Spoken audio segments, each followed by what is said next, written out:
Gawin na ba? Okay, dahil pedyo de peligro, mag-i-indomie muna tayo for today. Siyempre, hindi pwede ang isang piraso, kundi 4. Open na natin ang mga seasoning. Kung ang iba, ganun-ganun lang. Ay, akin hindi pwede. Sisimutin ko talaga yung ano nito. Ayan o, ganyan siya talaga. Kailangan simot na simot yung pinaka-sauce niya. Walang titira yan sa akin. Sure. Ano yun? Hindi pa. Tapusin mo. Ang haba niya to. Oo, ganun talaga. Ayan. Isa-isa sila, di ba? Ba't yan nga yan ang pagkain mo?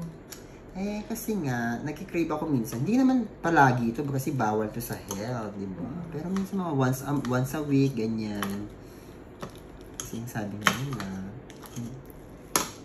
natutunaw daw tong canton after 3 to 5 days. Totoo ba? Kayo nga, comment nyo nga.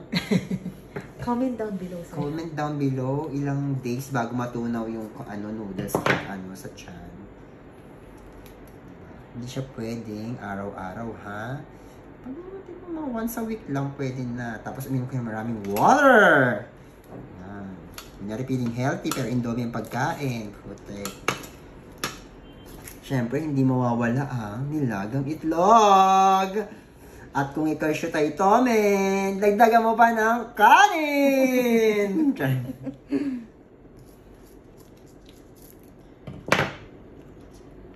Sabi nga ng friend ko, bisikat ka na, may vlog ka na sa kukog. Sabi ko, sa ano ko yun? Kasama ko sa bahay.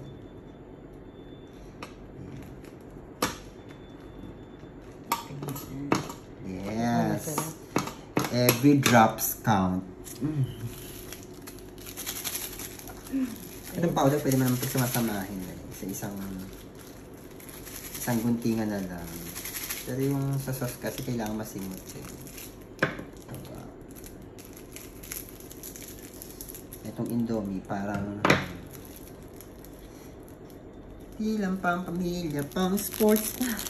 Sa sobrang dami nito, ewan ko na lang dahil talaga hindi kami patio.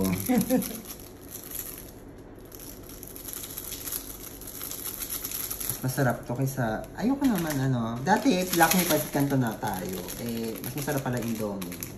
So, dito na tayo, change na tayo. Baka mabash ka, be. Naku ba?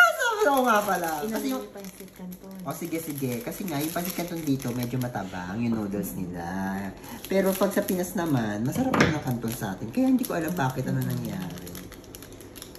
Pag OFW. Pero pag OFW ka, wala. Indomie tayo. Lalo na sa Middle East. Indomie is the best. Okay, haluhaluin natin. Ay, mukhang masarap din. Kaya mahalo mabuti. Para yung sauce kumana.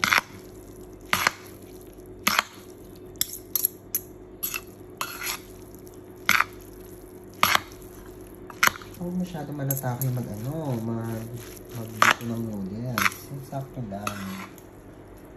Saktuhan lang tayo, be. Okay? Shit! Sarap nito, Day. With itlog na nilaga. Siyempre, piniprepare ko yung itlog na nilaga doon. Together with kanin, tsaka kape. Oh my God. Ewan ko na lang. Sige, nagbabay ka na sa mga So nga pala, babay na tayo sa mga viewer natin. Thank you so much.